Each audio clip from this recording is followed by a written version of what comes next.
दोस्तों आदाब सलाम नमस्कार। आज के एपिसोड में हम बात करेंगे बिहार के मुख्यमंत्री नीतीश कुमार की रणनीतियों के बारे में। मुख्यमंत्री नीतीश कुमार को लेकर क्यों शुरू हुई कयासबाजी, क्या है इसके पीछे की रणनीति और किस तरह की पक रही है बिहार की सियासत में खिचड़ी। आज के इस एपिसोड में हम इसी मुद्दे पर चर्चा करेंगे। दोस्तों, ऐसा तो नहीं है कि कयासबाजी को हवा देकर मुख्यमंत्री नीतीश कुमार अगला 5 साल मुख्यमंत्री पद के लिए फिक्स करना चाहते हैं।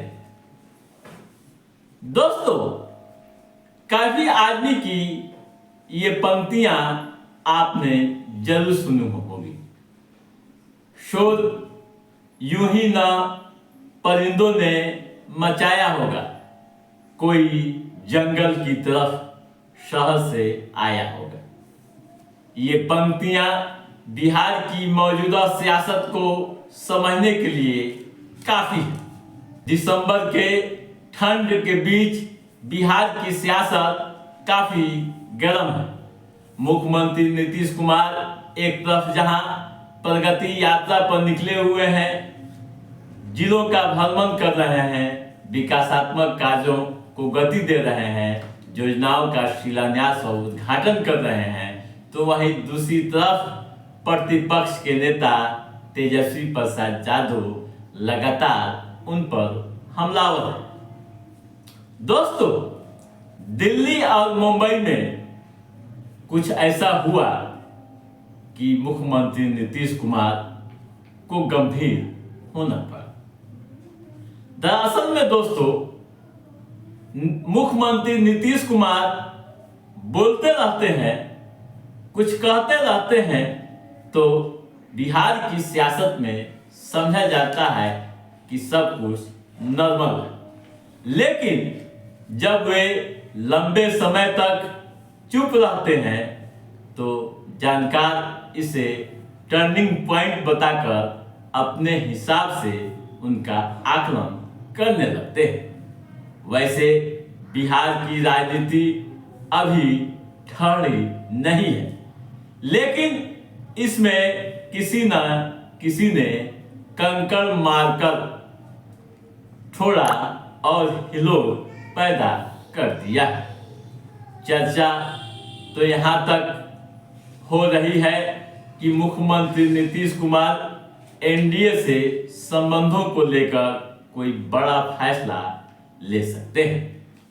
दोस्तों, मुख्यमंत्री नीतीश कुमार को लेकर अटकलबाजियों का बाजार तब गर्म हुआ जब महाराष्ट्र में भाजपा ने एकनाथ शिंदे के बदले देवेंद्र फडणवीस को मुख्यमंत्री बना दिया। महाराष्ट्र में बीजेपी ने 130 से अधिक सीटें जीती और अपनी स्थिति को मजबूत करते हुए एकनाथ शिंदे के बदले देवेंद्र फडणवीस को सीएम बना दिया। उसके बाद बिहार में सियासी तूफान शुरू हो गया। विपक्षी दलों को नेता मुख्यमंत्री को चेताने लगे कि बिहार में अगर बीजेपी को विधानसभा चुनाव में अधिक सीटें आती है तो यहाँ भी हाल महाराष्ट्र जैसा ही होगा। दूसरी घटना, केंद्रीय मंत्री अमित शाह का बयान। दोस्तों, केंद्रीय मंत्री अमित शाह से बिहार की राजनीति को लेकर सवाल पूछे गए। उन्होंने कहा कि भाजपा संसदीय बोर्ड इसके बारे में अंतिम फैसला लेगा और काफी कुछ नतीजों पर आधारित होगा।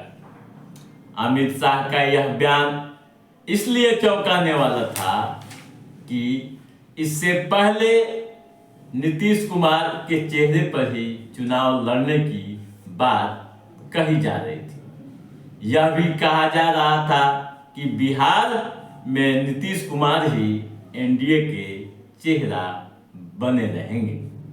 अमित शाह के बयान ने जदयू नेताओं में संशय भले पैदा न किया हो, लेकिन राजनीतिक विश्लेषकों ने एक मसला जरूर तैयार कर दिया।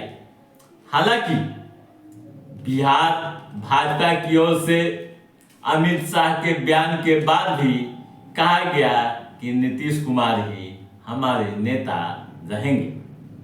मामला तब और गंभीर हो गया जब पूर्व प्रधानमंत्री अटल बिहारी वाजपेयी की जयंती समारोह मनाई जा रही थी। इस कार्यक्रम में डिप्टी सीएम विजय कुमार सिन्हा ने कहा, बिहार में भाजपा की अपनी सरकार हो, यह पूर्व प्रधानमंत्री अटल बिहारी वाजपेयी का सपना था और यह पूरा किए बगैर श्रद्धांजलि नहीं हो सकती।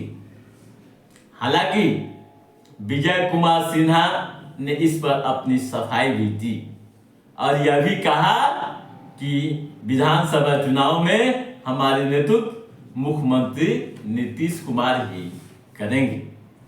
दोस्तों, जेडीयू नेताओं ने इस मुद्दे पर सीधे कोई टिप्पणी तो नहीं दी, लेकिन पार्टी के भीतर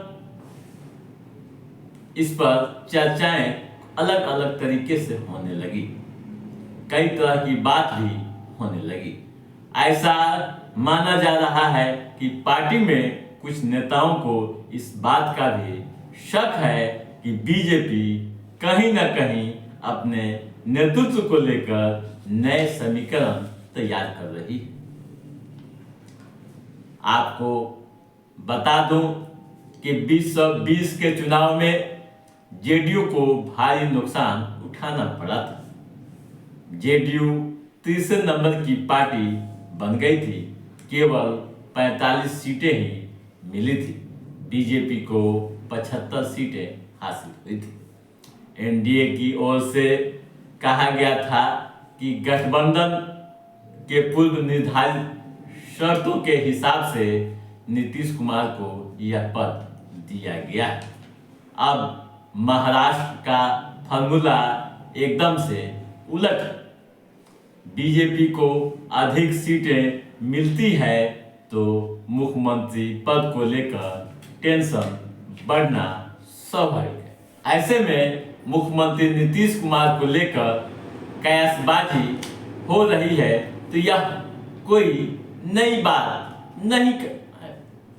वैसे दोस्तों, अभी चुनाव में समय है, क्या होगा यह देखना काफी दिलचस्प होगा। देखना यह भी दिलचस्प होगा कि केवल कयासबाजी तक ही बातें सीमित रहती है या कोई बड़ा कदम मुख्यमंत्री नीतीश कुमार उठाते हैं। तो दोस्तों, आज के इस एपिसोड में बस इतना ही।